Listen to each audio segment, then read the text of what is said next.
Ya, Assalamualaikum warahmatullahi wabarakatuh. Waalaikumsalam. Waalaikumsalam warahmatullahi wabarakatuh. Iya, selamat pagi Pak Farid, Ibu Reni, ya, dan juga Mbak Eki, Bu Hiliana. Alhamdulillah ya, Masya Allah, luar biasa, Bapak Ibu, sahabat surga, yang, wah, kita sudah setahun nih ya, ketemu lagi di Spiritual Journey, Alhamdulillah.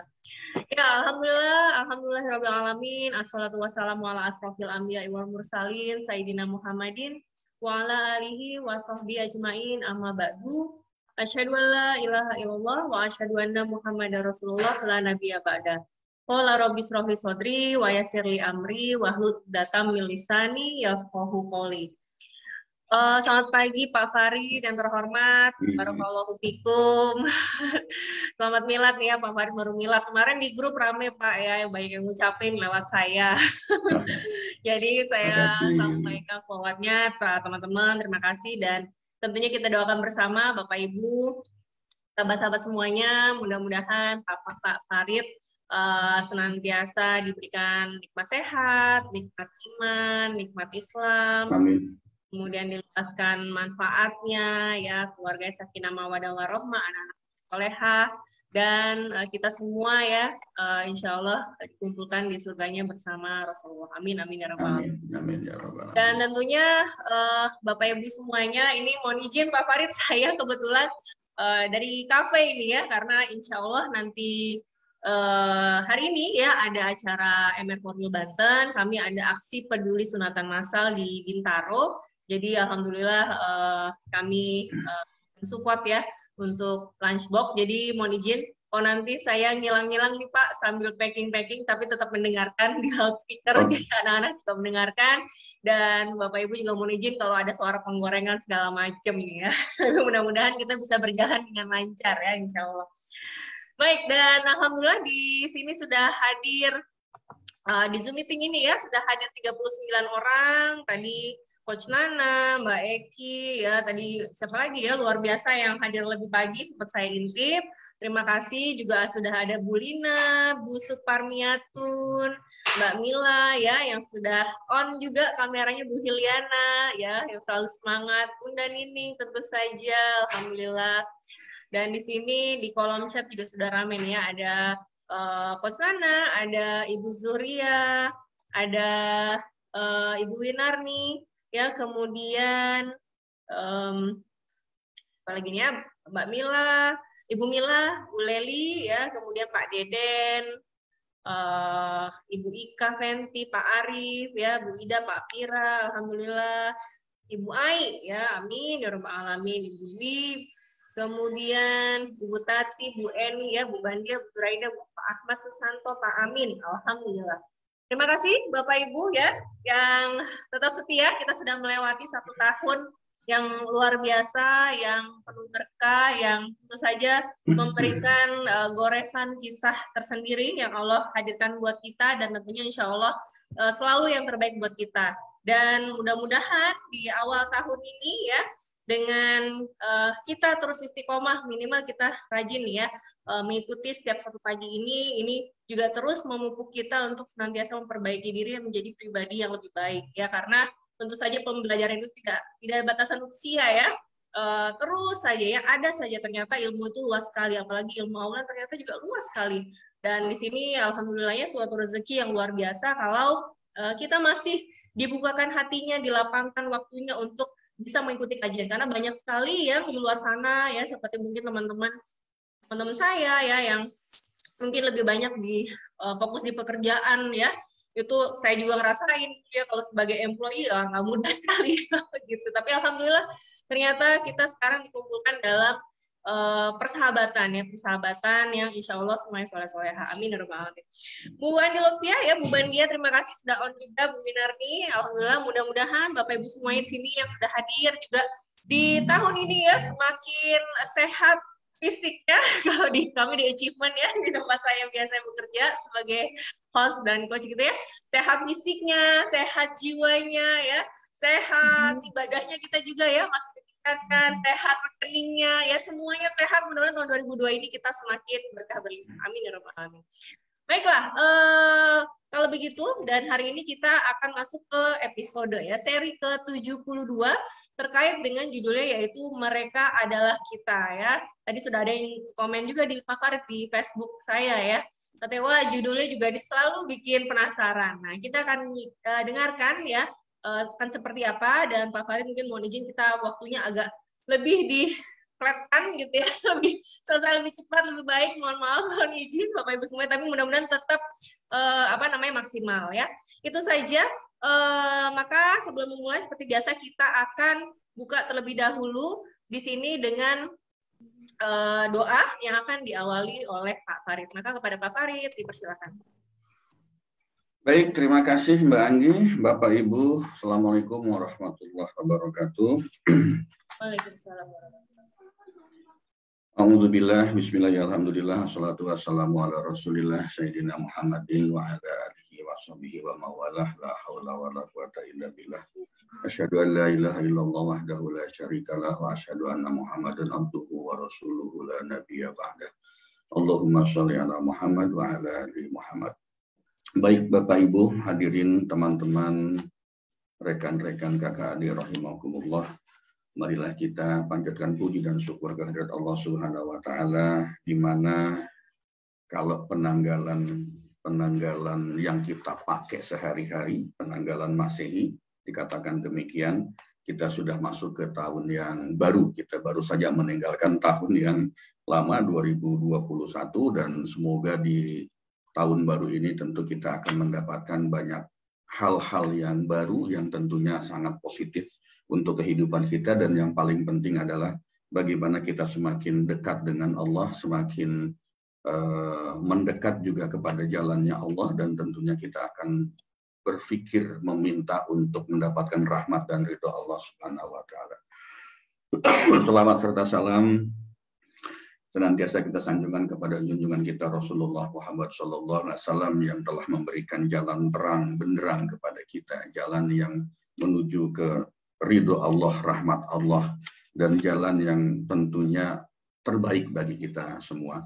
Selawat dan salam ini juga senantiasa kita sanjungkan kepada keluarga beliau, kepada para sahabatnya, dan tentunya kita juga umatnya di akhir zaman, dan kita senantiasa berharap, meminta, memohon kepada Allah, semoga kita kelak di yaumil akhir mendapatkan syafaat dari Rasulullah SAW.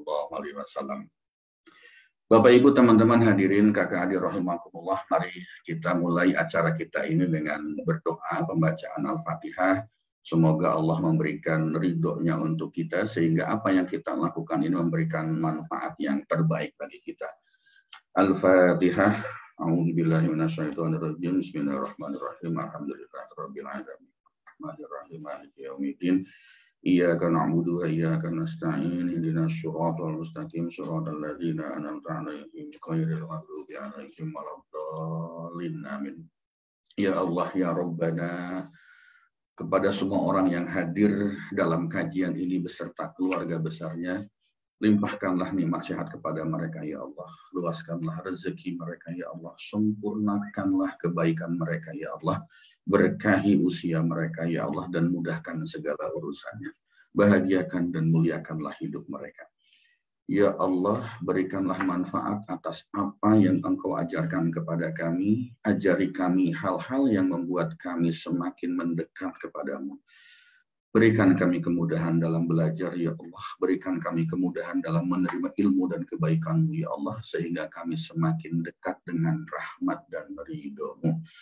Bapak, Ibu, teman-teman hadirin kakak adik rahimakumullah, kita juga, mari kita juga doakan. Ya. Doakan barangkali ada di antara kita sendiri yang sedang menikmati ya kenikmatan dari Allah, sedang tidak sehat. Bagi keluarga, sahabat, kerabat, bagi siapapun yang pada saat ini memang sedang diberikan kenikmatan oleh Allah berupa kesehatan yang tidak prima ya. Mari kita berdoa, ya Allah, ya Tuhanku, Engkaulah Tuhan manusia. Hilangkanlah penyakit mereka ya Allah. Berikanlah kesembuhan karena Engkau adalah Maha Penyembuh.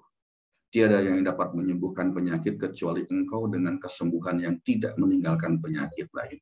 Ya Allah, jadikanlah kesabaran serta sholat sebagai obat untuk penyembuhannya. Al-Fatihah.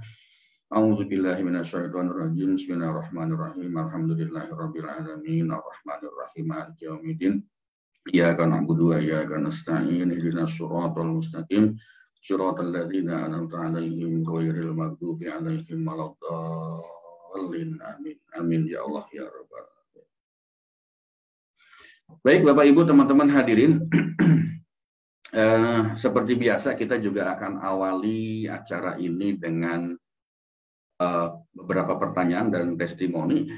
Katanya ada yang mau testimoni secara live Mbak Anggi. Apakah jadi atau tidak? Silakan. Ya, baik. Ini sepertinya ada Mbak Eki. Masih ada kan Mbak Eki? Sebenarnya banyak ya yang teman-teman udah ada nih ya. Sebentar. Oke, Mbak Eki. Oh, saya mute ya. Oke.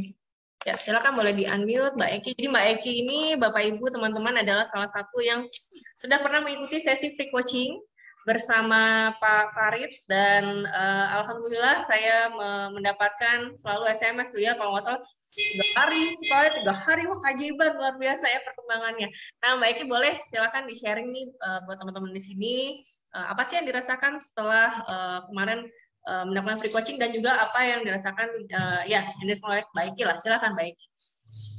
Assalamualaikum warahmatullahi wabarakatuh. Waalaikumsalam warahmatullahi wabarakatuh. Setelah saya free coaching dengan Pak Farid kemarin itu malamnya, setelah itu nggak lama gitu saya WA ke tetangga, Bu, bagaimana kalau misalnya saya membuka les buat anak-anak yang belum bisa membaca lancar dan berhitung. Terus respon ibunya itu lumayan positif, alhamdulillah luar biasa, langsung diterima. Ayo kapan mulainya Mbak, digituin. Dan setelah seminggu kemudian, alhamdulillah kata Pak Farid disuruh cari seller yang lain ya Pak. Betul. Kemudian saya coba cari, alhamdulillah lumayan Pak, dapat orderan banyak. Insya Allah, alhamdulillah. Jadi Bapak Ibu Mbak Eki ini kebetulan ada niatan itu gimana caranya supaya kan karena sekarang udah ibu rumah tangga ya Mbak Eki udah nggak bekerja, punya anak masih kecil pula, gimana caranya supaya bisa mendapatkan penghasilan ya supaya bisa menutupi kebutuhan lah seperti itu. Dan dengan free coaching ini yang tadinya bingung mau ngapain karena kan terpatok ada keluarga segala macam, akhirnya terbuka hal-hal yang belum dieksplor gitu dan ternyata ada bakat ya, sudah ada bakat yang dulu sebelum menikah ya nggak ingat kalau ternyata punya kemampuan itu ya, yaitu mengajar les. Dulu pernah ngajar bimbel ya, baru ingat gitu ya. Tapi alhamdulillah yang justru dimulai dengan bimbel, mulai dari gratis dulu dicoba dan itu jadi pendongkrak rezekinya untuk tadi jualan baju gitu ya Mbak Eki ya, fashion ya. Dan juga kenapa fashionnya akhir-akhir ini kok jualan baju-bajunya kok kurang laku begitu ya Mbak Eki ya, nggak banyak yang beli gitu kan. Akhirnya setelah di coaching, apa sih potensi yang perlu dilakukan, apa hal yang perlu dilakukan untuk meningkatkannya, Mbak Eki coba ditambah tadi ya ada mengajarkan berbagi ilmu ya dengan anak-anak, ternyata semakin mendongkrak rezeki yang lain. Begitu Pak Farid, mau menanggapi silakan Pak Farid. Malah tambah ada yang privat 3 orang ini. Saya sudah ada yang privat. Masya Allah, luar biasa, alhamdulillah. Ya, Pak Farid, silakan. Baik, terima kasih Mbak Eki, Mbak Anggi. Jadi sebetulnya Mbak Eki itu waktu datang sebelum coaching ya, sebelum coaching itu beliau punya sesuatu yang ingin dikerjakan, tetapi belum tahu bagaimana cara memulainya. Belum tahu, belum sadar bahwa punya potensi ini, punya potensi itu, punya kemampuan ini, kemampuan itu. Lalu di dalam sesi coaching itu ya sebetulnya kita gali potensi-potensi apa, kemungkinan-kemungkinan apa, peluang-peluang apa, lalu kemudian setelah itu ya kita arahkan melakukan apa dengan peluang tersebut. Dan sebetulnya yang dilakukan adalah bagaimana beliau mengeluarkan ide dari dirinya sendiri, ya, ide sendiri, inisiatif sendiri, lalu dijalankan sendiri. Kira-kira begitulah sederhananya, Pak. Dan memang kita bantu dengan ikhtiar batiniah kalau bahasa kita gitu ya. Kita bantu juga dengan berbagai macam ada riadohnya kita jalankan, ada jurus-jurus malat rezekinya juga kita jalankan. Insya Allah perpaduan dua ikhtiar itu, ikhtiar langit dan ikhtiar bumi istilahnya gitu ya, ikhtiar spiritual dengan ikhtiar fisikal, insya Allah ya, insya Allah apa yang ingin kita dapatkan insya Allah akan tercapai, asal berani untuk bersabar saja ya. Itu baik. Ya, baik ya, terima kasih Pak Farid, Mbak Eki juga. Mudah-mudahan makin sukses, makin lancar nih ya, privatnya makin banyak. Ya mudah-mudahan bisa punya bimbel sendiri ya Mbak Eki ya. Nah, dia kan tinggal tak di-breakdown lagi nih apa yang harus direncanakan ya. Oke, selamat Mbak Eki ya. Baik ya, seperti itu Pak Farid, silahkan dilanjutkan. Baik. Oke, saya lanjutkan. Jadi ini ada beberapa testimoni juga yang masuk secara tertulis. Dari NN, beliau tidak ingin disebutkan namanya. Assalamualaikum warahmatullahi wabarakatuh. Waalaikumsalam warahmatullahi wabarakatuh. Mbak Anggi, mohon izin mau testimoni ya. Tahun lalu itu kan saya pernah konsultasi dengan Mbak Anggi. Kalau saya sedang menikmati detox rezeki. Detox rezeki itu adalah kalau bahasa kita, bahasa umumnya adalah satu kondisi di mana kita sedang tidak nyaman, sedang tidak enak gitu ya. Jadi itu adalah proses detox, proses membuang sesuatu yang tidak enak. Menikmati seperti jerapah juga. Pokoknya wow, keren banget deh ya. Tiap hari itu cuma nangis dan menangis saja. Tapi di hati saya benar-benar ridho dan pasrah dengan Allah ya. Pernah tahun lalu itu ada orang dari Sumatera mau beli kelapa sawit kami. Ternyata nggak jadi alasannya karena lahannya disegel sama perusahaan. Plasmanya karena ada persoalan sampai-sampai dibawa ke persidangan dan lain-lain. Maksudnya beli kelapa sawit ini beli kebun ya, beli kebun kelapa sawit. Akhirnya saya melakukan garputala mendapatkan surat Al-Kahfi ayat 39, tapi saya tidak pernah menzikirkan ayat tersebut. Cuma lega saja perasaannya, berarti pada suatu saat nanti kelapa sawit kami ada titik terangnya entah kapan, saya nggak tahu dan saya nggak mau mikirin itu. Pokoknya benar-benar pasrah saja. Mau terjadi apapun saya tidak akan berpikir lagi. Karena benar-benar saya tidak mampu lagi berpikir. Masya Allah. Di sini kuncinya sebetulnya. Di sini kuncinya bahwa ketika kita melakukan pasrah yang sedalam-dalamnya, sepasrah-pasrahnya, justru di situ akan muncul keajaiban kalau bahasa kita. Justru di situ akan muncul apa yang disebut dengan pertolongan Allah. Kita teruskan ya. Ada saja persoalan datang silih berganti. Nah, bulan lalu tiba-tiba ada nomor baru telepon saya.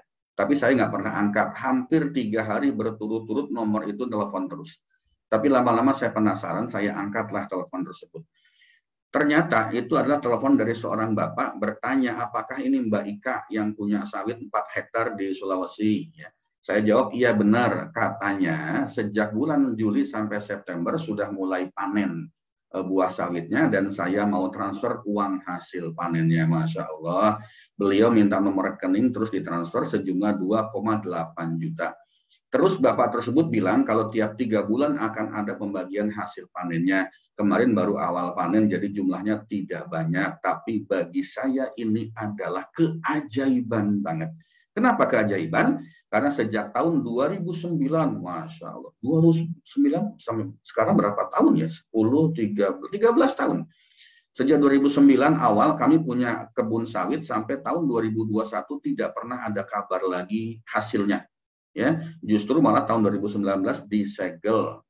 Tapi Masya Allah ajaibnya ayat garputala yang saya dapat benar-benar ajaib tentang kebun. Padahal saya nggak pernah zikirkan ayat tersebut. Masya Allah, la haula wala quwata illa billah. Bapak Ibu pengen tahu apa ayat GT-nya, ayat Al-Kahfi ayat 39. Dan mengapa kamu tidak mengatakan waktu kamu memasuki kebunmu? Masya Allah, la haula wala quwata illa billah. Sungguh atas kehendak Allah semua ini terwujud, tiada kekuatan kecuali dengan pertolongan Allah.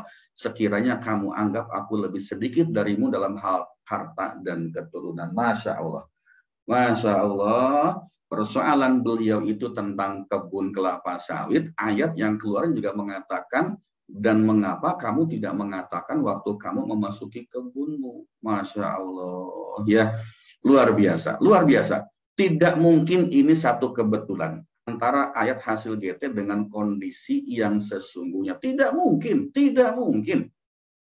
Bagi Allah itu tidak ada kebetulan. Bagi Allah itu semuanya sudah diatur dengan cara yang baik, dengan cara yang sempurna.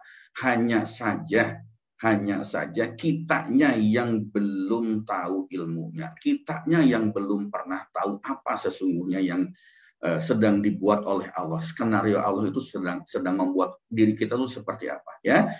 Masya Allah, luar biasa. Terima kasih. Yang pertama. Yang kedua, ini juga dari NN lagi. Beberapa waktu yang lalu saya buka-buka lemari, Mbak. Ternyata menemukan kertas yang pernah saya tulis. Tulisannya apa? Saya dan suami bisa sholat tahajud setiap malam. Saya dan suami pribadi magnet rezeki. Itu tulisannya, ya, itu tulisannya. Allahu Akbar, Mbak Anggi, tahun lalu kan rumah tanggaku sempat tidak harmonis, ya, karena kami berdua sempat dapat kiriman goib, santet lah seperti itu. Suami terpengaruh di psikologisnya, kalau saya kena di fisiknya. Benar-benar Masya Allah, sampai-sampai pernah saya ngomong ke dia, saya tidak mau melanjutkan lagi rumah tangga saya tanpa sebab yang pasti. Ini menurut beliau gara-gara santet gitu, ya. Hanya karena tiba-tiba suamiku yang dulunya harmonis lalu berubah jadi kurang baik, jiwa tidak baik. Setiap hari ada saja hal-hal sepele yang membuat kami tidak rukun. Akhirnya saya tiap hari ru'yah mandiri, dan Garpu Tala juga dapat ayat tentang air hujan dan ayat yang biasanya dipakai meru'yah juga. Saya juga berusaha memperbaiki ibadah dan mendoakan para suami-suami di dunia ini agar tambah sayang kepada anak dan istrinya. Luar biasa, ya. Jadi berusaha memperbaiki ibadah dan mendoakan para suami. Ini namanya jurus kickback kalau mal rezeki, ya. Mendoakan para suami di dunia ini agar tambah sayang kepada anak dan istrinya. Masya Allah, Mbak Anggi, setelah bulan Ramadan saya ajak suami saya puasa Daud. Alhamdulillah mau. Sekarang alhamdulillah mulai tenang hatinya dan mulai merasakan perubahan di psikologisnya. Badannya tambah sehat. Alhamdulillah, saya ajak kemarin ikut training di Magnet Rezeki. Alhamdulillah sekarang juga hampir setiap malam kami berdua bisa sholat tahajud bersama. Puasa Daud bersama. Alhamdulillah kami bisa praktek ilmu Magnet Rezeki bersama. Alhamdulillah. Anak-anakku si kembar umur 3,5 tahun mulai hafalan surat An-Naba, dapat ayat 40 udah selesai, dan si kakak umur 7,5 tahun rajin sholat, rajin belajar, dan juz ammanya hampir selesai hafalannya. Masya Allah, luar biasa, ya. Luar biasa. Inilah salah satu contoh resolusi. Ya, contoh resolusi atau LOP yang ditanamkan kuat dan akhirnya bisa terwujud. Bapak Ibu teman-teman hadirin kakak adik rahimahullah, ceritanya di awal tadi kan beliau punya menemukan satu tulisan, ya, menemukan kertas yang ada tulisannya. Saya dan suami bisa sholat tahajud setiap malam. Saya dan suami menjadi pribadi magnet rezeki. Ditinggal sekian lama, ya, kelupaan entah apa yang terjadi. Karena apa? Karena persoalan rumah tangganya begitu luar biasa. Persoalan rumah tangganya begitu tidak ringan, dilupakan, tetapi beliau berikhtiar. Beliau berikhtiar. Ikhtiarnya apa? Mendekat kepada Allah. Mendoakan para suami di seluruh dunia. Ujung-ujungnya apa? Cita-citanya itu ternyata terwujud. Allahu Akbar, ya, Masya Allah, luar biasa. Baik Mbak Anggi, untuk sementara 2 saja dulu, ya, karena masih ada banyak, kita simpan untuk di minggu depan, ya, karena waktunya pada hari ini tidak terlalu banyak. Silakan Mbak Anggi, seperti biasa saya minta waktu 30 detik ya untuk berikut. Baik, ya, terima kasih Pak Farid atas sharing awalnya tadi, ya, testimoni-testimoninya luar biasa, dan kuncinya ternyata selama ini ya praktek, ya, dan juga kalau Pak Farid ngajarinnya selalu ada ikhtiar, nggak hanya ikhtiar lahiriah, tapi juga kita tingkatkan dengan ikhtiar batinnya. Di ilmu-ilmu magnet rezeki juga itu luar biasa, bagaimana kita buka perisai dulu, ya, lalu tadi ada LOP-nya, tetap dikuatkan dan keyakinan kepada Allah, dan ditambahkan dengan ilmu merawat terumbu karang atau kickback. Saya ngos-ngosan, ya. Baik, hari ini kita akan masuk ke tema yaitu mereka adalah kita, dan mohon izin mungkin nanti untuk laporan-laporan, biasanya ada laporan sedekah berkat cinta gitu ya. Nanti saya akan share langsung di Facebook saja. Jadi alhamdulillah tanggal 31 Desember ya, Jumat lalu itu kita juga tetap dilanjutkan melakukan berbagi nasi box ya ke 4 kota seperti biasa, Lampung, Semarang, Jombang, dan Sidoarjo dengan total 1.200.000, 1 juta. Kemudian dan Jumat kemarin kebetulan karena saldonya juga kemarin udah dinolkan ya, baru masuk bagian karena rata-rata biasanya baru transfer kan Kamis Jumat ya, sedangkan kami salurkannya itu di hari Rabu. Jadi karena belum mencukupi untuk minimum 2 atau 3 dapur, kita akumulasikan. Jadi terima kasih Bapak Ibu yang sudah kemarin donasi dan bersedekah. Terima kasih para donatur mulia. Mudah-mudahan Allah semakin muliakan, semakin bahagiakan Bapak Ibu semuanya. Insya Allah kita akan salurkan di Rabu depan untuk dibagikan ya ke masyarakat di hari Jumatnya. Mungkin seperti itu, dan kita akan lanjutkan terkait dengan tema yaitu mereka adalah kita. Nah ini nih juga menarik ya. Maka Pak Farid nanti akan menjelaskan lebih detail terkait dengan tema ini ya. Dan saya juga tetap mendengarkan ya Pak Farid meskipun nggak on cam ya, karena saya sambil keliling-keliling masukin ayam ya. Oke, saya sambil dengarkan. Kepada Pak Farid dipersilakan. Baik. Terima kasih Mbak Anggi. Ya, inilah salah satu kelebihan kalau kita kajian online ini bisa disambi gitu ya. Bisa disambi dengan melakukan hal-hal yang enggak apa-apa. Minimal kita mendapatkan berkah ya, berkumpul dalam satu majelis ilmu seperti ini, kemudian mendapatkan doa-doa dari semua orang yang hadir di sini. Bapak Ibu, teman-teman hadirin kakak adik rahimakumullah. Materi di hari ini sebetulnya ini adalah ada sambungannya dengan materi yang lalu. Kenapa demikian? Karena saya ingin membuat materi penutup tahun lalu itu kemudian disambungkan dengan materi pembuka tahun ini. Ada teman-teman yang bertanya ke saya waktu selesai dengan materi tahun lalu, di mana pada saat itu sedikit ya menyinggung tentang kondisi negara, bukan kehidupan kita pribadi sehari-hari. Lalu ini juga materi ini juga ada sedikit persinggungannya ke arah sana.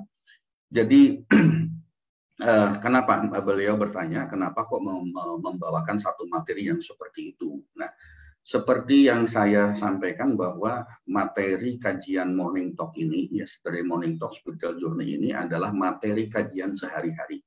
Kita tidak membahas sesuatu yang besar-besar banget, sesuatu yang tidak sederhana. Kita bahas yang sederhana, yang ada dalam kehidupan kita sehari-hari. Kita itu hidup kadang-kadang justru terjatuh, tergelincir oleh sesuatu yang kecil, sesuatu yang sederhana. Kenapa? Karena ketidaktahuan kita menghadapi situasi, ketidaktahuan kita untuk membaca kondisi yang ada. Kalau istilah saya itu, kalau kita sedang berjalan, lalu di depan kita ada batu besar menghalangi jalan, itu sangat mudah untuk kita hindari. Kita punya pilihan menghindar, berbelok, atau kita berbalik, kan seperti itu. Tetapi kalau yang ada di depan kita adalah kerikil, batu kerikil yang bahkan tidak terlihat dengan mata telanjang, maka bisa jadi itu justru yang akan membuat kita menjadi terpeleset, atau kita keinjak jadi sakit, gitu ya. Seperti itu. Nah, saya hanya ingin mengajak teman-teman semua, Bapak Ibu, rekan-rekan hadirin kakak adik rahimakumullah, belajar membaca kondisi yang ada di dalam lingkungan kita.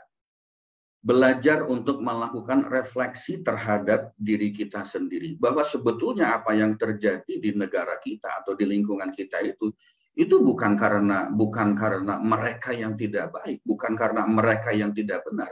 Justru sebaliknya, kondisi ini itu karena kesalahan kita juga. Kondisi yang terjadi seperti sekarang ini di lingkungan kita maupun di negara kita dalam skup yang lebih besar itu karena kita yang tidak benar hidup kita. Karena kita yang tidak baik dalam hidup kita. Jadi bahasa sederhananya karena kita yang salah. Kita nggak bisa menyalahkan siapapun kalau diri kita sendiri tidak mencoba untuk melakukan refleksi diri, introspeksi diri. Nah, jadi khusus kajian dua kali kajian ini di akhir tahun lalu dan awal tahun ini, saya sedikit mencoba untuk memberikan satu perspektif yang berbeda. Kita mencoba untuk melihat sisi yang berbeda dari kondisi negara ini dari perspektif agama kita. Saya jamin tidak ada hujat-hujatan, tidak ada caci maki, tidak ada memojokkan satu figur dan sebagainya. Tidak demikian. Jadi bagaimana kita mencoba melihat apa yang sesungguhnya terjadi di negara kita, di lingkungan kita, dan di keluarga kita. Barangkali kalau kita mau tarik lebih dalam lagi, dan itu terjadi karena apa? Karena kita sendiri, karena kesalahan kita sendiri. Itu saja ya. Jadi dijamin tidak ada caci maki, tidak ada hujat-hujatan, tidak ada sesuatu yang akan menyinggung secara personal. Bapak Ibu, hadirin teman-teman kakak adik rahimahullah.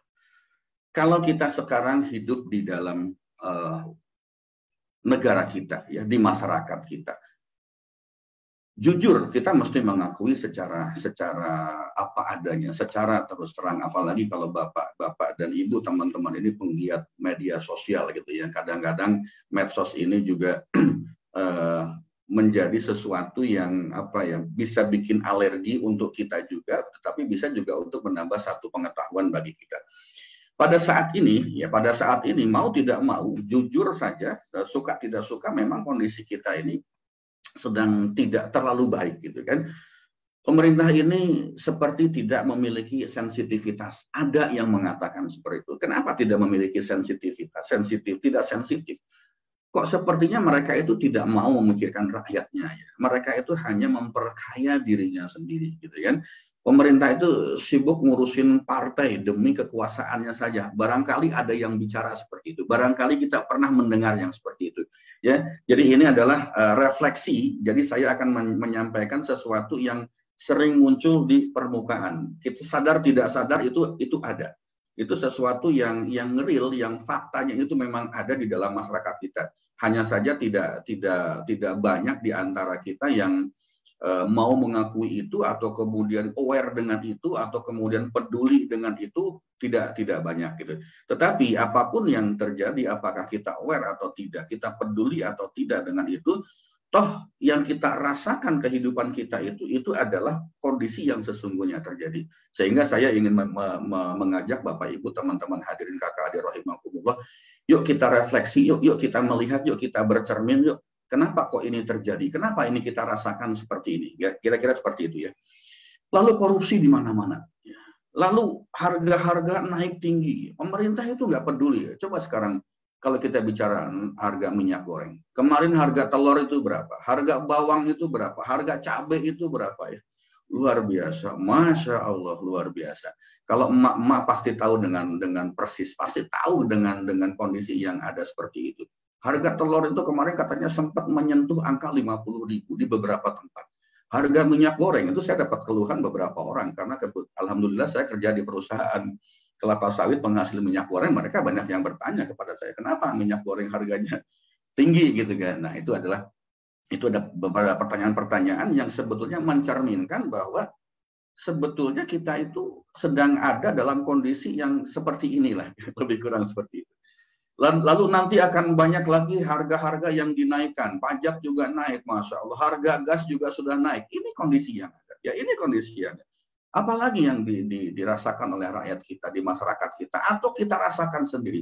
Itulah faktanya, itulah kenyataannya. Kita tidak bisa lari dari fakta yang ada seperti ini.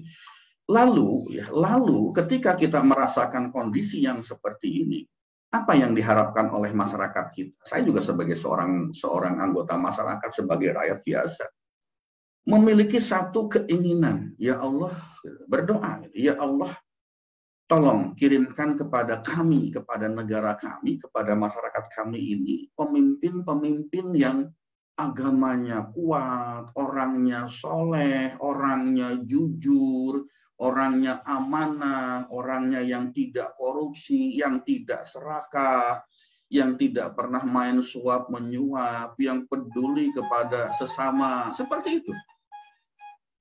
Saya biarkan dulu langganan saya lewat ya. Seperti itu. Kenapa? Karena memang kita merasakan bahwa kondisi kita ini dari sisi ekonomi saja yang paling nampol gitu ya, yang paling mengena gitu. Sudah seperti ini. Buktinya apa, teman-teman sekalian? Buktinya sederhana saja. Coba kita lakukan satu kegiatan di mana kita misalnya memberikan makan gratis. Masya Allah, selalu tidak pernah mencukupi. Banyak orang yang memerlukan itu. Coba lakukan satu kegiatan bagi-bagi sembako, itu pasti yang ngantri itu luar biasa. Coba kita mau sedikit belusukan saja ke perumahan-perumahan atau ke tempat-tempat masyarakat kita yang barangkali secara ekonomi tidak terlalu bagus. Luar biasa seperti itu. Belum lagi kalau kita berbicara misalnya berapa banyak sekarang pengangguran, berapa banyak perusahaan yang mesti tutup, berapa banyak mereka yang kena PHK, berapa banyak mereka yang Masya Allah gitu mendapatkan pengurangan gaji, apalagi dalam kondisi COVID seperti ini. Ini fakta, ini kenyataan, ini sesuatu yang tidak bisa kita pungkiri. Tapi di sisi yang lain, di sisi yang berbeda, bagaimana para pejabat kita itu kekayaannya bertambah banyak, justru pada saat COVID sedang berlangsung. Bagaimana mereka dengan teganya mengkorupsi bantuan sosial untuk COVID ini. Itu fakta, ya. Itu fakta yang ada. Lalu muncullah tuntutan, muncullah keinginan, muncullah harapan dari masyarakat supaya apa? Supaya mendapatkan pemimpin yang amanah, yang fatonah, tidak korupsi, tidak serakah, tidak menyuap, yang peduli sesama. Apalagi banyak sekali. Itu adalah satu hal yang lumrah, sunnatullahnya seperti itu. Itu satu hal yang biasa, yang wajar. Memang kita menginginkan seperti itu. Ya. Memang kita menginginkan seperti itu. Nah, Bapak Ibu, teman-teman hadirin kakak adik rahimahullah. Kenapa ini bisa terjadi? Kenapa kondisi negara bisa seperti ini? Kenapa? Kalau boleh saya mengatakan, kalau boleh kita mengatakan, boleh berpendapat, kenapa pejabat pemerintah yang sekarang ini seperti itu? Seperti tidak peduli dengan kita, seperti tidak aware dengan kita. Nah, mari kita lihat, mari kita pelajari satu persatu ya secara perlahan-lahan. Ada satu perumpamaan ya, Saya ingin bertanya, apakah mungkin ya, yang namanya kucing itu bisa kumpul dengan kambing? Ini barangkali pertanyaan yang maksudnya apa gitu ya. Tapi dari sini kita nanti akan bergerak ya. Apakah mungkin ada seekor kucing yang kumpul dengan komunitas kambing? Atau apakah mungkin ada seekor kambing yang kumpul dengan komunitas kucing? Itu pertanyaan sederhana. Ya, dalam sehari-hari kita, saya hampir tidak pernah melihat sekumpulan kambing itu barengan kumpul dengan sekumpulan kucing, atau satu kucing nyelip di antara kambing, atau kebalikannya. Ya, sekumpulan kucing lalu ada kambing di situ lalu bermain bersama. Ya, tidak pernah. Barangkali bukan sangat jarang, saya sih pribadi tidak pernah melihat yang seperti itu, entah Bapak dan Ibu sekalian gitu. Lalu yang kedua, apakah mungkin singa itu bisa berkolaborasi dengan harimau misalnya? Apakah satu ekor singa bisa kumpul dalam komunitasnya harimau? Kan tidak. Atau harimau bisa kumpul dalam satu komunitasnya singa. Kok rasa-rasanya tidak terjadi yang seperti itu, kecuali dipaksa dalam satu kandang di kebun binatang yang memang tidak ada tempat untuk memisahkannya. Jangan-jangan bisa jadi kalau seperti itu. Tapi kalau kita bicara secara alamiah ya, secara naluriah tampaknya itu tidak memungkinkan untuk mereka menjadi satu kelompok yang sama. Lalu ketika kita bicara anjing dengan monyet misalnya, apakah mereka bisa berkumpul? Apakah mereka bisa bercampur? Apakah mereka bisa bersatu? Apakah mereka bisa berkolaborasi misalnya? Baru-baru ini ada satu kejadian di India sana. Itu ada seekor monyet katanya berantem dengan anjing lalu mati. Apa yang terjadi? Pembalasan dari monyetnya itu luar biasa. Banyak anjing yang terbunuh. Oleh siapa? Oleh monyet. Nah, Bapak Ibu teman-teman hadirin kakak adik rahimahumullah. Ini adalah contoh-contoh yang sangat sederhana bahwa tidak mungkin komunitas yang tidak sama itu akan bisa menjadi satu. Ya, tidak mungkin komunitas yang sama itu akan berkolaborasi secara alamiah. Ya, kecuali kalau kita manusia ya memang dipaksa untuk melakukan sesuatu secara bersama-sama. Ya memungkinkan seperti itu ya.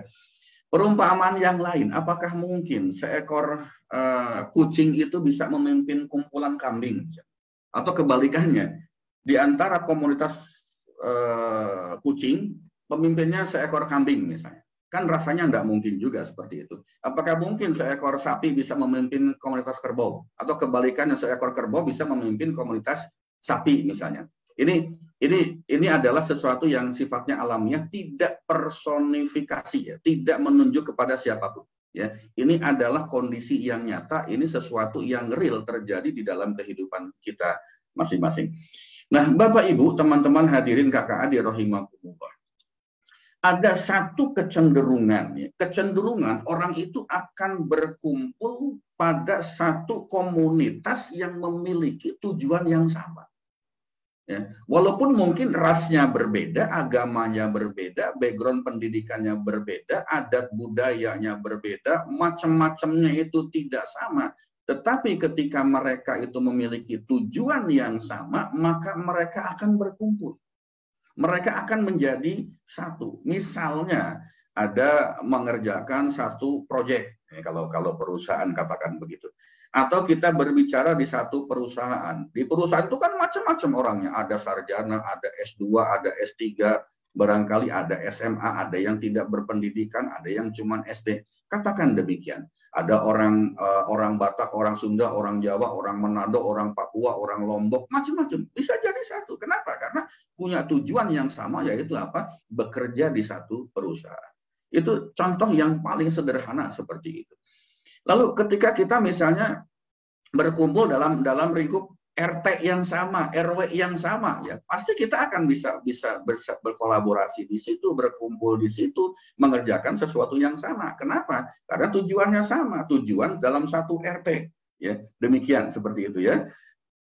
Macam-macam. Kemudian yang kedua, manusia itu, orang itu punya kecenderungan akan berkumpul kalau punya hobi yang sama. Punya hobi yang sama. Misalnya perkumpulan goes ya, goeser gitu misalnya ya, atau perkumpulan bola mania. Ini yang salah satu menarik dari bangsa kita, bangsa Indonesia ini, pada saat berbicara politik bisa jadi mereka berantem. Pada saat kita berdiskusi tentang politik, tentang negara kita, bisa jadi ya mereka itu berseberangan, tidak sejalan, tidak selaras. Tetapi ketika timnas Indonesia main di Piala AFF kemarin, ada nggak perseteruan politik itu? Hilang semua. Pada saat kita ada kejuaraan bulu tangkis waktu itu di Tokyo, Olimpiade di Tokyo itu, semua kumpul jadi satu. Demi apa? Demi bulu tangkis, demi timnas nasional kita, tim nasional kita, TPSSI sepak bola. Semua berkumpul jadi satu. Itulah karena punya hobi yang sama.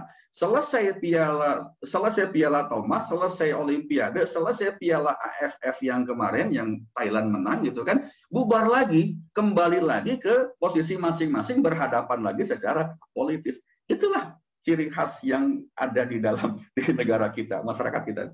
Luar biasa menurut saya, unik ya. Inilah hebatnya kita, hebatnya di negara kita. Nah, orang itu akan berkumpul pada hobi yang sama. Ya. Misalnya goeser, bola mania, atau komunitas kendaraan, atau arisan, atau pengajian, dan lain-lain. Itu pasti akan berkumpul, pasti akan menjadi satu, pasti akan bisa melakukan sesuatu secara bersama-sama. Nah, yang berikutnya kita berikan contoh, kebiasaan. Kebiasaannya, kita kebiasaannya ngopi. Gitu. Jadi pasti akan kumpul sesama tukang minum kopi. Akan berkumpul sesama tukang minum teh, sesama tukang minum susu misalnya. Luar biasa yang seperti itu. Bapak Ibu, teman-teman hadirin kakak adik rahimakumullah, kalau kita berbicara yang seperti ini, bahwa kecenderungan manusia, kecenderungan orang itu akan berkumpul karena punya tujuan yang sama, punya hobi yang sama, punya kebiasaan yang sama, mari kita lihat contoh yang lainnya lagi. Tidak mungkin terjadi atau barangkali jarang terjadi, misalnya seorang sosialita mau datang ke arisan 100 ribuan di komplek perumahan sederhana. Tahu kan sosialita? Yang mainannya mainan kelas atas, yang kelasnya kelas premium. Seorang sosialita, apalagi public figure, seorang tokoh terkenal secara alami ya, natural, itu kok rasa-rasanya tidak mungkin akan datang ke arisan 50 ribuan atau 100 ribuan yang dilakukan di perumahan sederhana, katakan seperti itu. Nggak mungkin. Nggak mungkin. Ya, nggak mungkin. Atau misalnya tukang mabuk, ya, tukang minum minuman keras, itu kok rasanya nggak mungkin datang ke kajian, nggak mungkin datang ke masjid, sholat berjamaah, kecuali memang dia sedang dalam proses memperbaiki diri. Kecuali kalau memang dia sedang dalam proses untuk bertobat, pasti akan datang. Pasti akan datang ke kajian, pasti akan datang ke masjid. Tetapi kalau dia tidak dalam proses perbaikan diri, kok rasa-rasanya nggak mungkin ya tukang mabuk itu akan kumpul di dalam majelis-majelis ilmu seperti itu. Atau berikutnya, misalnya anggota komunitas mobil BMW bahasa kita ya, apakah mungkin apakah mungkin dia akan kumpul dengan misalnya Suzuki Carry pickup kumpul di situ? Kok rasa-rasanya apa ya? Rasa-rasanya tidak terlalu mungkin lah, katakan begitu ya.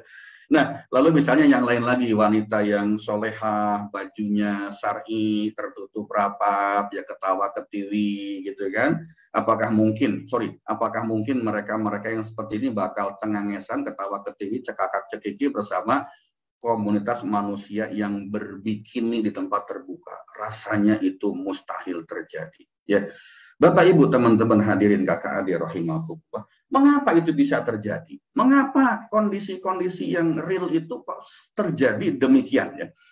Kenapa? Karena yang pertama, makhluk manusia itu cenderung akan bersama dengan orang-orang yang memiliki kesamaan dalam bidang tertentu. Itu jelas. Punya kesamaan dalam tujuan, punya kesamaan dalam hobi, punya kesamaan di dalam kebiasaan. Manusia itu, orang itu cenderung memilih teman yang satu frekuensi. Nah, bahasanya seperti itu. Saya ini sebagai manusia biasa cenderung memilih yang satu frekuensi dengan saya. Entah itu frekuensi tujuan hidupnya, entah itu frekuensi hobinya, entah itu frekuensi kebiasaannya. Intinya bahwa kita hanya akan bisa menyatu dengan orang lain yang memiliki frekuensi yang sama.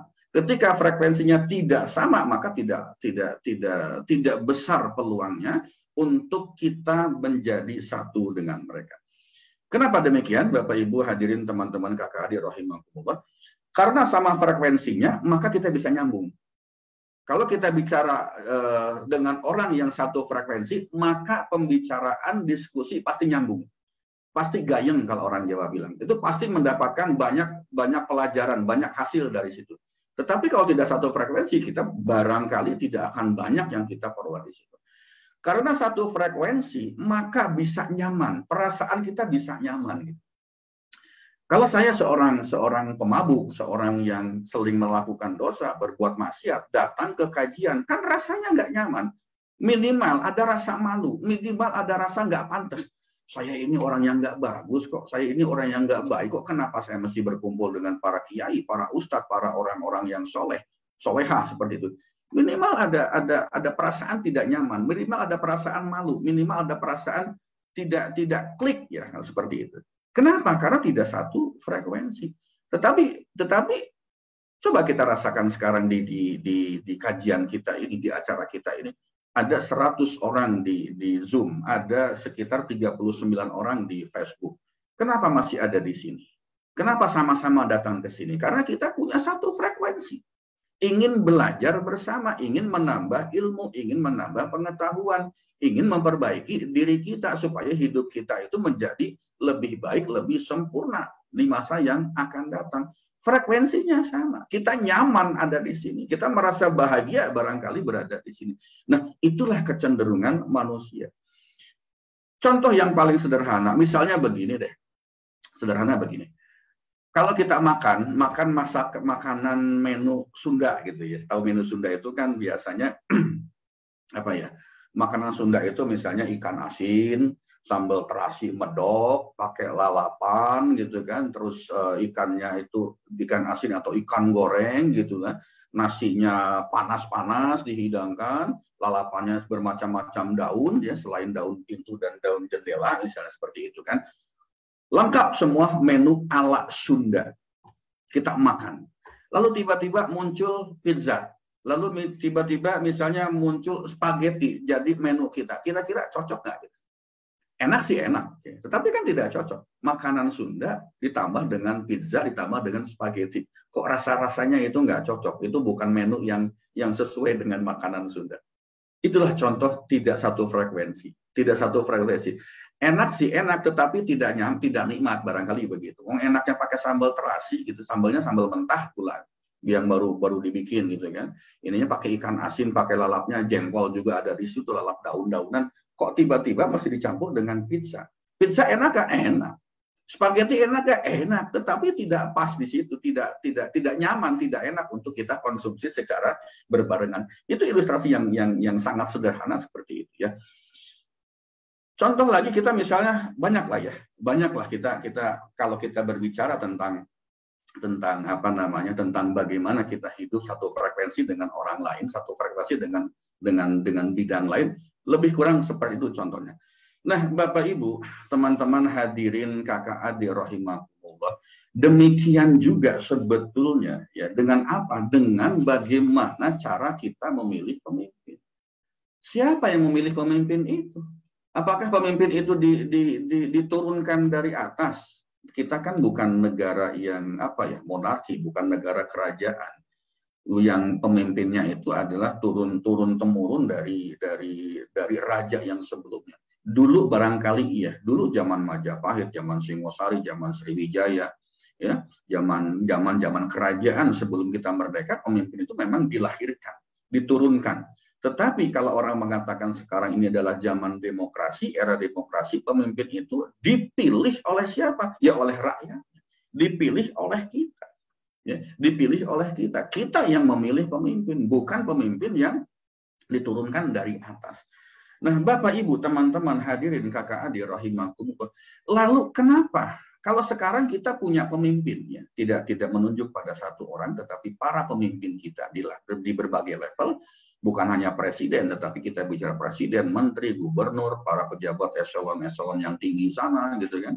Kemudian ada bupati, ada wali kota, ada camat, ada lurah, kepala desa, macam-macam. Itu semua adalah pemimpin kita. Lalu misalnya kita mengatakan, pemimpin kita itu sekarang tidak banyak yang amanah.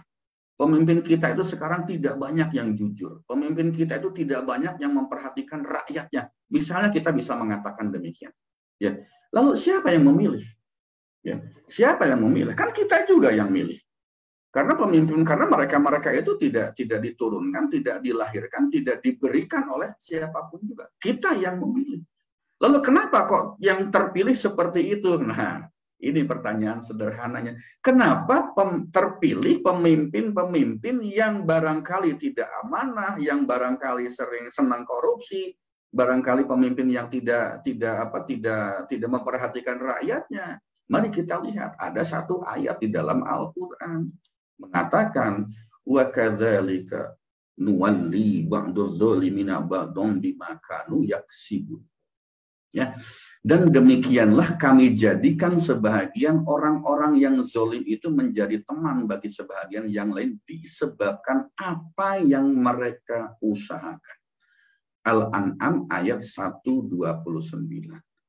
Saya ambil satu hadis riwayat Al-Baihaqi. Sebagaimana keadaan kalian, seperti itulah pemimpin kalian.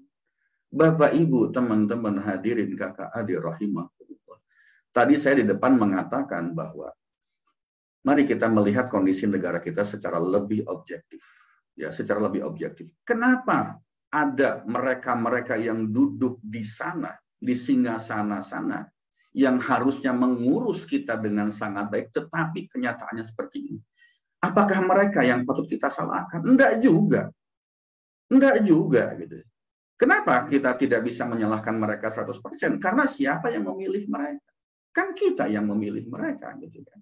Kalau kita lihat dari dua dalil ini, Wa kadzalika nuwalli ba'dadz zalimina ba'dam bima kanu yaksibun.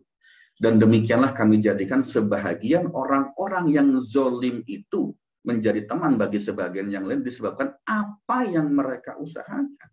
Tergantung kitanya juga. Sebagaimana keadaan kalian, seperti itulah pemimpin kalian. Jadi sebetulnya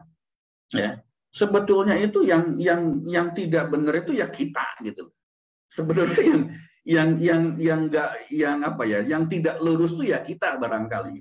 Yang tidak amanah itu kita barangkali. Yang sering korupsi itu kita juga barangkali gitu. Yang tidak memperhatikan orang lain juga kita barangkali. Ya, kenapa? Ingat, satu frekuensi, kita itu akan cenderung memilih seseorang yang satu frekuensi dengan kita. Jika pemimpin yang ada itu sekarang kita katakan ya, katakanlah kita itu tidak benar. Itu karena kesalahan kita. Kenapa? Tanpa kita sadari, kita akan memilih pemimpin yang satu frekuensi dengan apa? Dengan pikiran kita, dengan perilaku kita, dengan sikap kita sehari-hari. Tanpa kita sadari, kita akan memilih seseorang, kita akan berteman dengan seseorang, kita akan memilih seorang lain, seorang pemimpin dalam hal ini, termasuk di situ, gitu kan? Mereka yang satu frekuensi dengan kita, frekuensi dengan pikiran kita, satu frekuensi dengan perilaku kita, satu frekuensi dengan sikap hidup kita sehari-hari. Ya. Secara tidak sadar, kita akan memilih pemimpin yang sesuai dengan kebutuhan kita, tanda petik. Ya, seperti halnya tadi, kita akan memilih teman itu sesama goweser. Kita akan berteman baik dengan mereka yang sama-sama hobi bola. Kita akan memilih seorang pasangan itu yang satu frekuensi dengan kita, kan begitu. Kalau tidak satu frekuensi, ya itu bukan jodoh saya. Katakanlah demikian. Sesederhana itu sebetulnya. Jadi kembali, Bapak Ibu teman-teman hadirin kakak adik rahimahullah, kondisi masyarakat kita sekarang ini seperti ini, atau kita dari bawah lah ya. Kondisi keluarga misalnya kita tidak nyaman, tidak bahagia, tidak nikmat, atau masih banyak persoalan yang muncul. Kondisi lingkungan masyarakat kita misalnya, kondisi negara kita itu sebetulnya bukan mereka para pemimpin itu yang membuat seperti ini. Justru kita sendiri, masyarakatnya sendiri, rakyatnya sendiri. Ya mari kita lihat secara perlahan-lahan. Apakah betul kita yang salah? Apakah betul kita yang salah? Bapak Ibu hadirin, teman-teman kakak adik rahimahullah. Mari kita melakukan introspeksi diri, berkaca kepada diri kita sendiri. Kenapa para pemimpin kita itu tidak menjalankan agama? Kalau kita Islam tidak menjalankan agama Islam dengan kafah. Kenapa mereka para pemimpin-pemimpin yang Islam itu tidak menjalankan agama Islam, tidak menjalankan ajaran-ajaran Islam dengan baik? Mari kita lihat, jangan salahkan mereka. Balik lagi ke diri kita sendiri. Apakah kita juga sudah menjalankan agama dengan kafah? Ya. Apakah kita juga sudah menjalankan ajaran Islam itu dengan baik dan benar? Apakah kita sudah melakukan berbagai macam ibadah ritual, ibadah sosial sesuai dengan agama, dengan ajaran agama kita?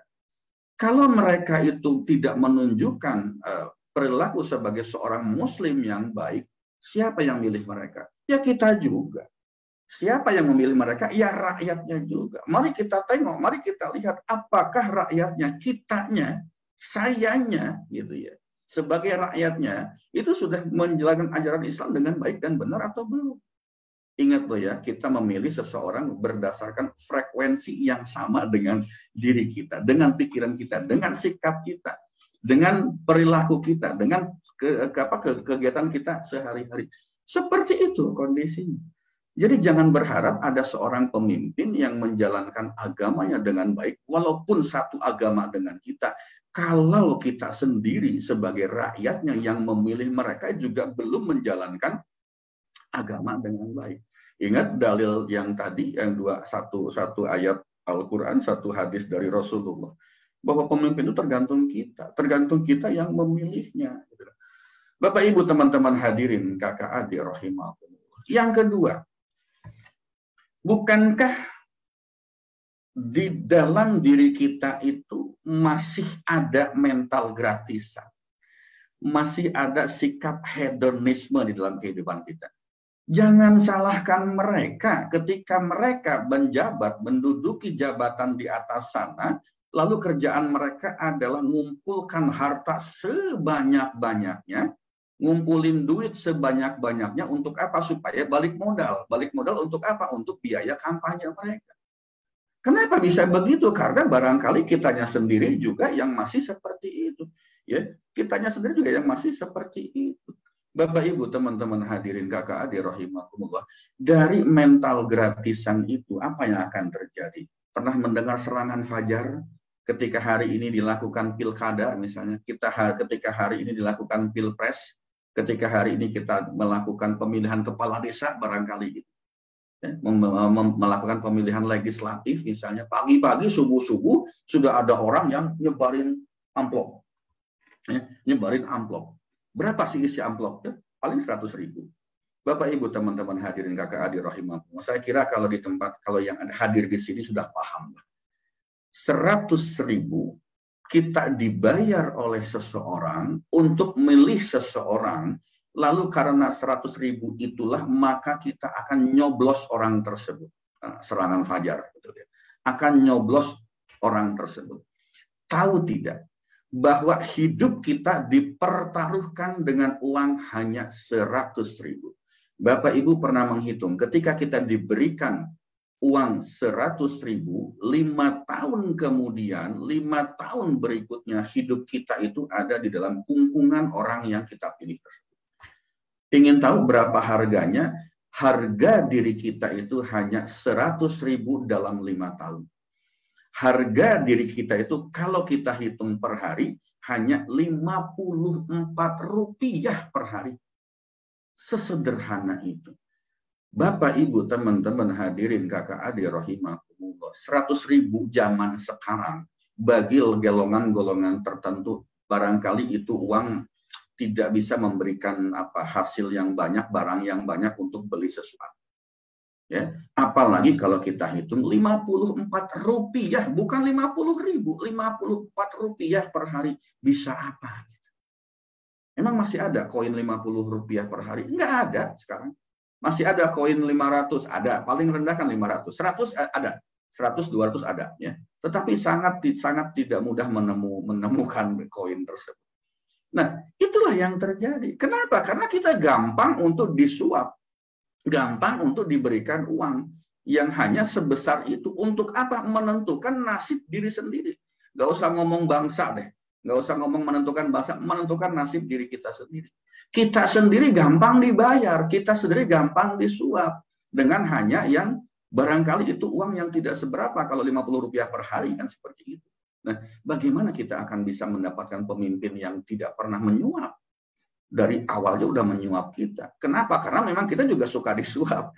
Nah, ujung-ujungnya apa ya? Ujung-ujungnya mereka juga nanti akan main suap penyuap, gratifikasi macam-macam. Yang jumlahnya miliaran, triliunan. Sementara kita disuapnya hanya Rp54 per hari. Ini fakta loh Bapak dan Ibu. Ini kenyataan loh teman-teman, rekan-rekan hadirin kakak adik rahimahumullah. Kita nggak bisa memungkiri. Ini ada. Nah, makanya saya ingin mengajak sedikit aware ya, bukan untuk menghujat, bukan untuk mencaci maki, tidak, tetapi mari kita belajar kepada diri kita sendiri. Salah kita juga kok seperti itu. Kenapa kita mau seperti itu? Lalu yang kedua, hedonisme. Bukankah kita juga secara pribadi itu masih menilai seseorang itu dengan bungkusnya, gitu. Terpesona dengan kemewahan, ya. Takjub dengan kekayaan, makanya berlomba-lomba untuk hidup mewah, walaupun mesti pinjam sana sini jadi korban pinjol, pinjaman online misalnya. Itu karena kita punya sifat hedonisme di situ. Kita masih mencintai kemewahan, takjub dengan kekayaan orang. Kalau ada orang datang ke kampung kita pakai mobilnya Pajero Sport misalnya, atau Fortuner atau Alphard misalnya, oh langsung kita takjub, langsung kita siap komandan, langsung kita hormat gerak dan sebagainya, langsung kita menyembah-nyembah. Itulah kita. Padahal belum tahu juga bahwa itu kendaraan sewaan misalnya, kendaraan rental yang sehari cuma 700.000, katakanlah demikian. Kita terpesona dengan seperti itu. Nah, kita itu masih kagum dengan pangkat dan jabatan. Oh, kalau yang datang itu pejabat tinggi, langsung selesai semua. Langsung bersih-bersih semua. Ya langsung macam-macam. Lalu apa lagi? Kita masih terpesona dengan seseorang dari bungkusnya. Coba tengok, coba lihat ketika mendekati pilkada, pileg, pilpres, langsung banyak para politikus, para mereka-mereka yang ingin dipilih itu menggunakan apa? Baju-baju yang agamis. Pakai surban, pakai gamis, pakai jubah, macam-macam. Supaya apa? Supaya mereka dipilih menjadi seorang pemimpin.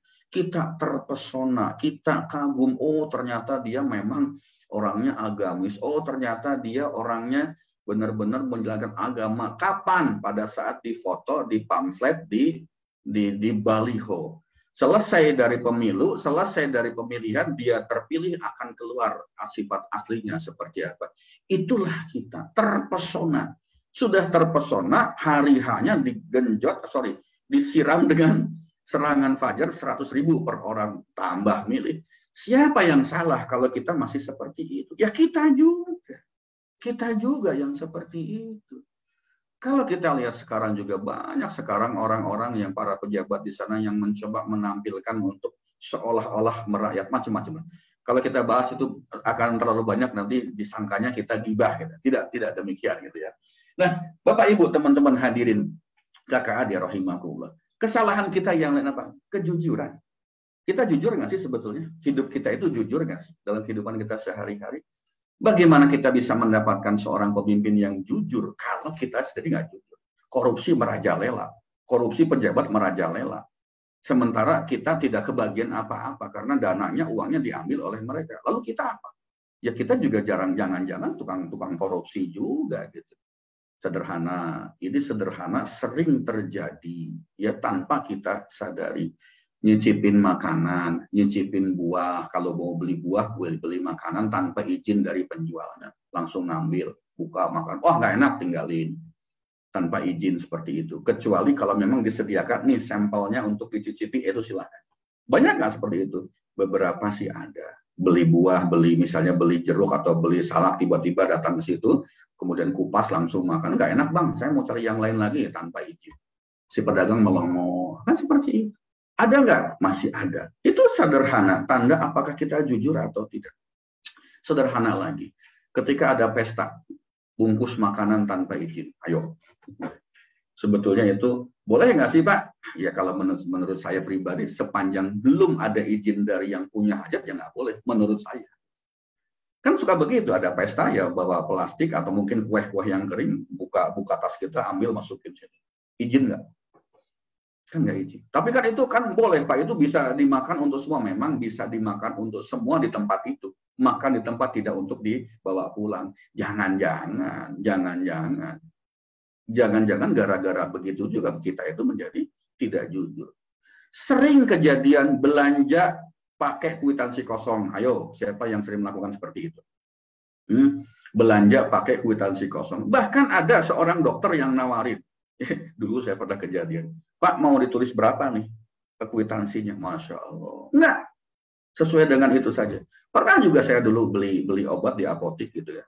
Kemudian karena saya mau reimburse ke kantor, saya minta tolong buatkan kwitansinya, Mbak. Mau ditulis berapa, Mbak? Mau ditulis berapa, Pak? Sampai segitunya. Kita tidak sadar bahwa itu adalah apa? Bibit-bibit dari korupsi.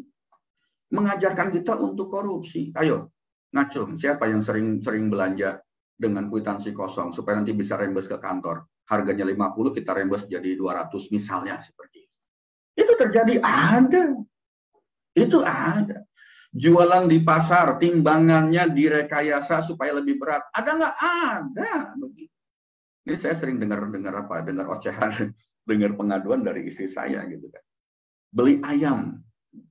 Beliau sudah memilih ayam yang mau dipotong, tolong potong ini. Tapi ketika tidak diperhatikan yang memotong-motong, ditinggal belanja yang lain, giliran dapat dibungkus, sampai di rumah dibuka, ternyata bukan itu ayam yang dipesan. Ada ayam yang sisa yang kemarin.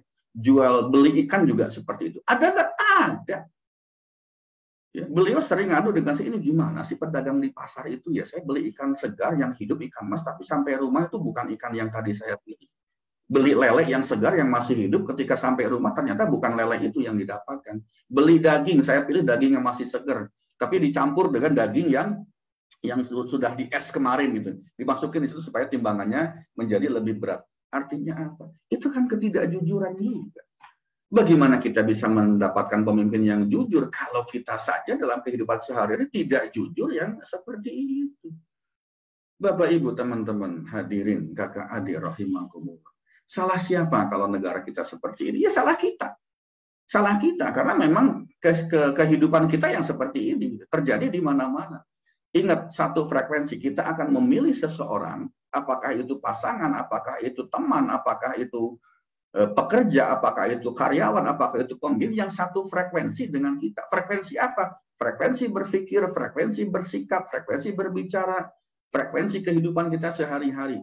Kalau di kita masih banyak yang melakukan seperti itu, lalu bagaimana kita bisa mendapatkan pemimpin yang sesuai dengan keinginan kita? Amanah.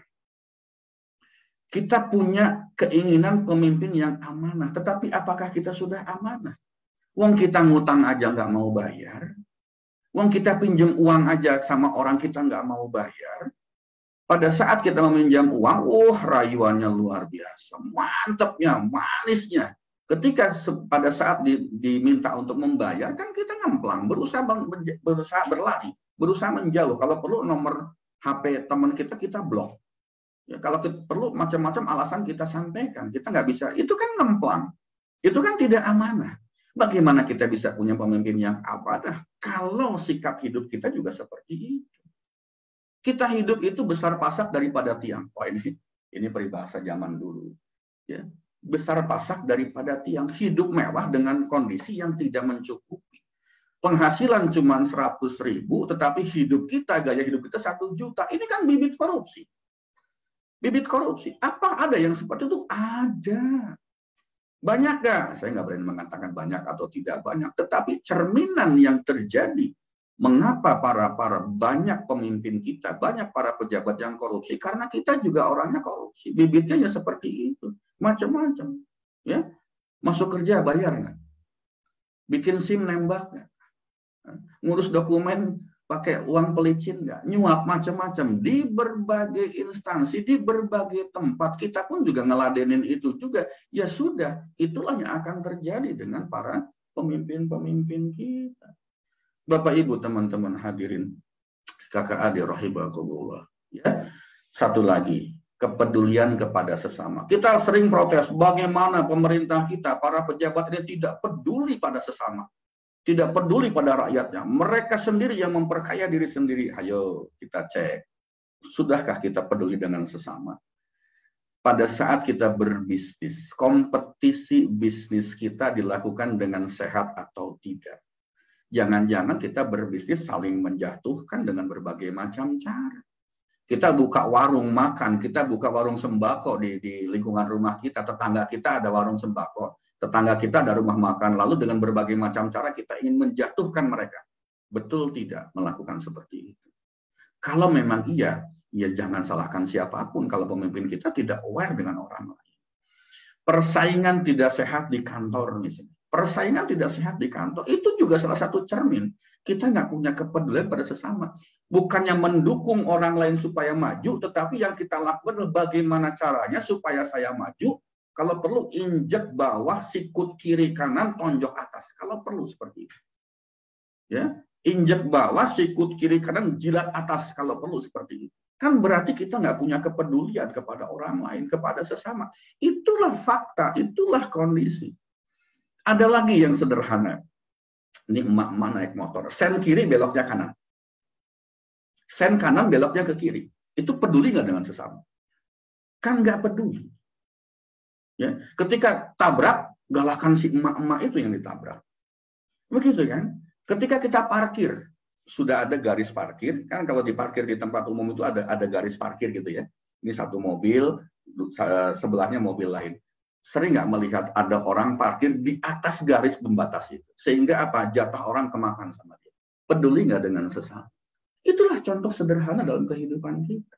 Ya. Contoh sederhana dari kehidupan kita. nyalip dari kiri, berhenti mendadak, buang sampah sembarangan. Itu kan contoh-contoh bahwa kita itu tidak peduli dengan sesama.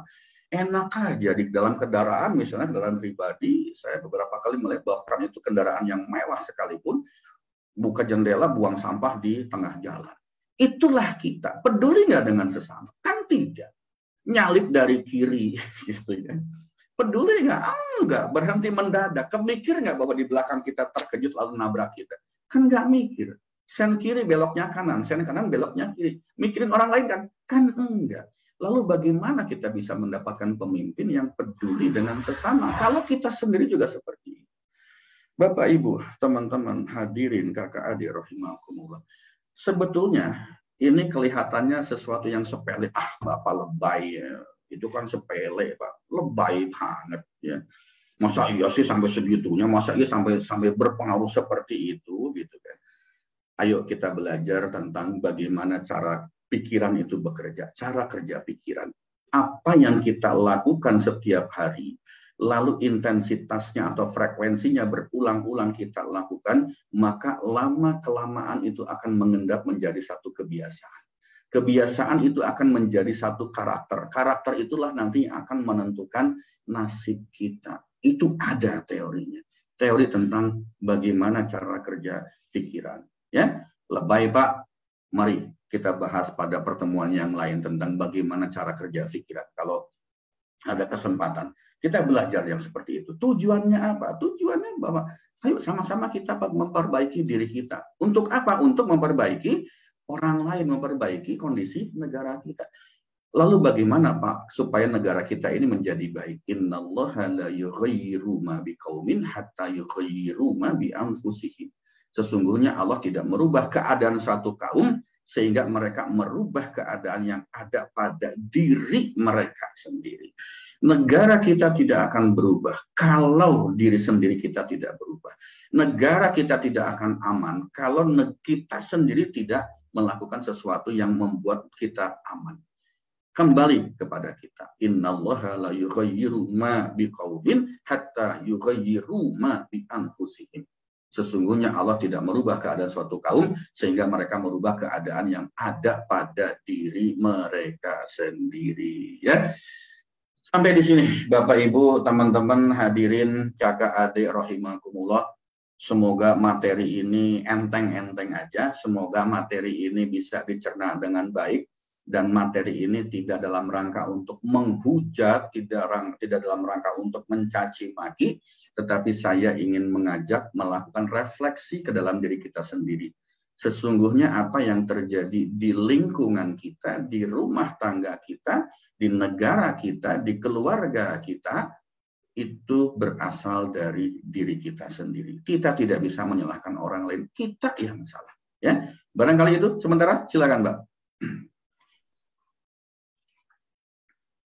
Ya, baik. Alhamdulillah, terima kasih Pak Farid.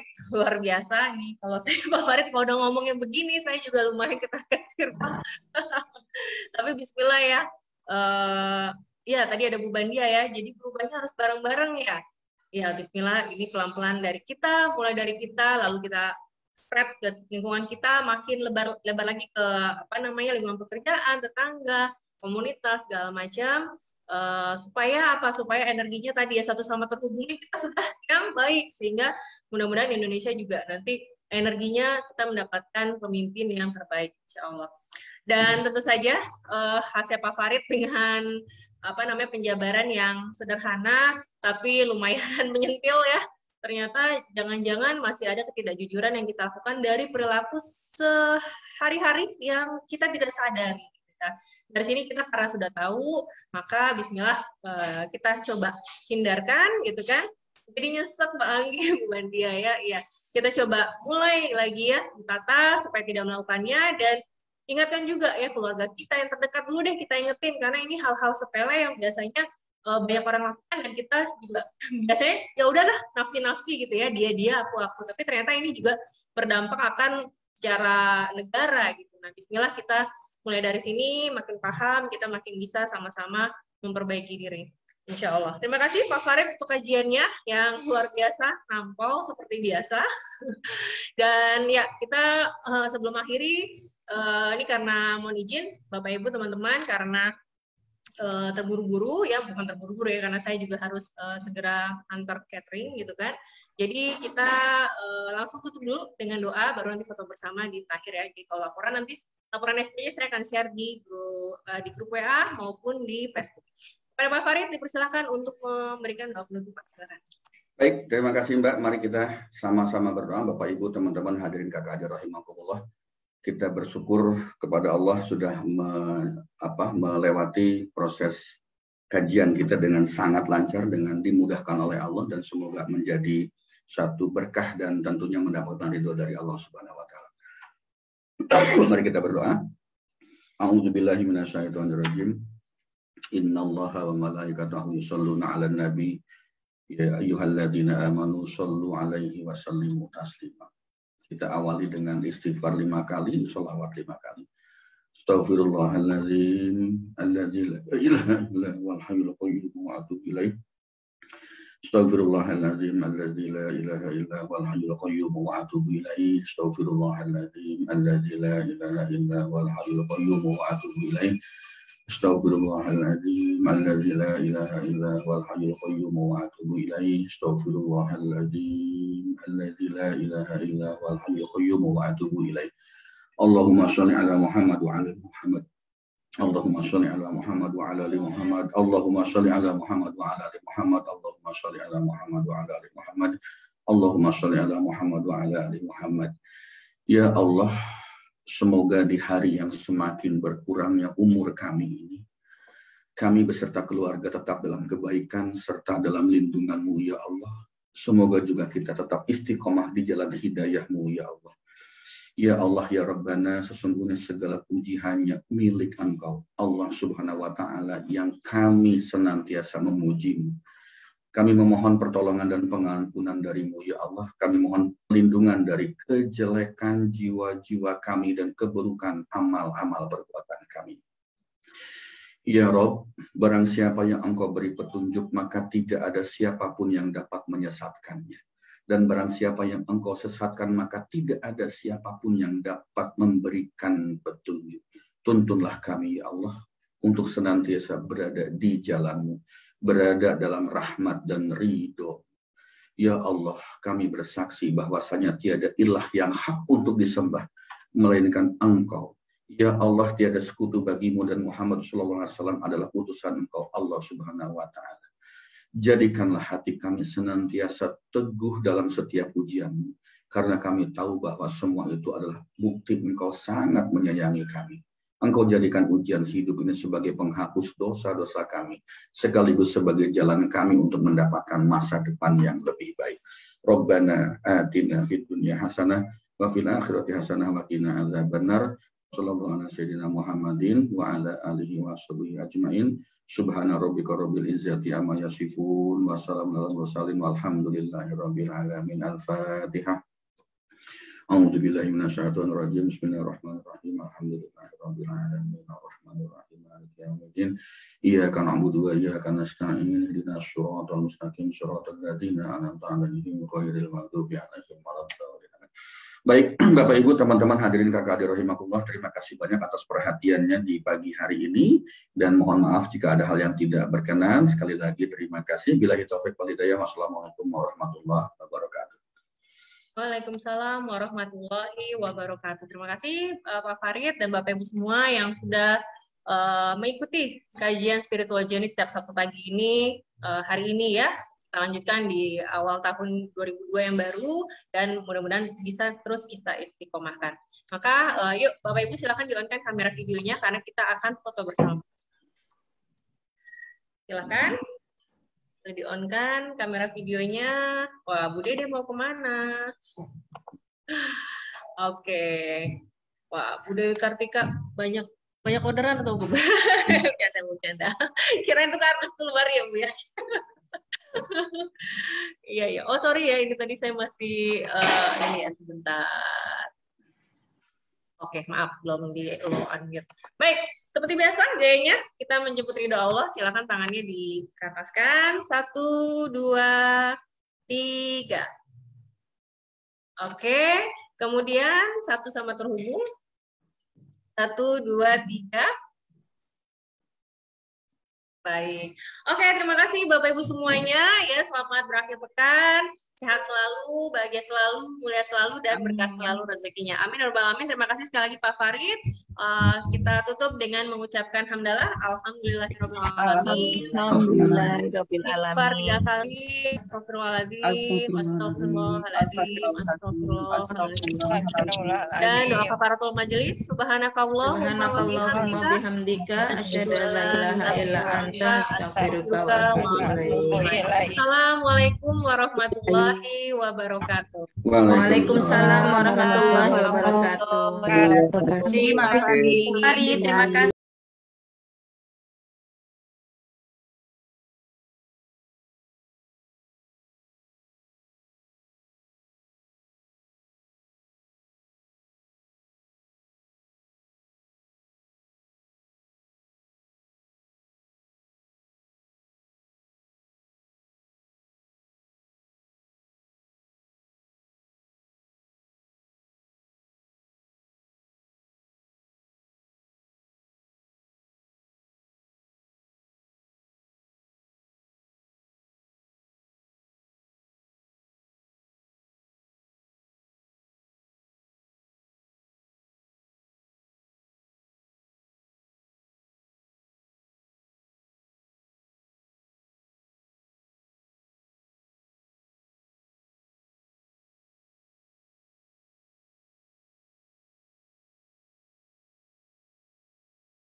جينا نعيدكم بالعيد بنسألكم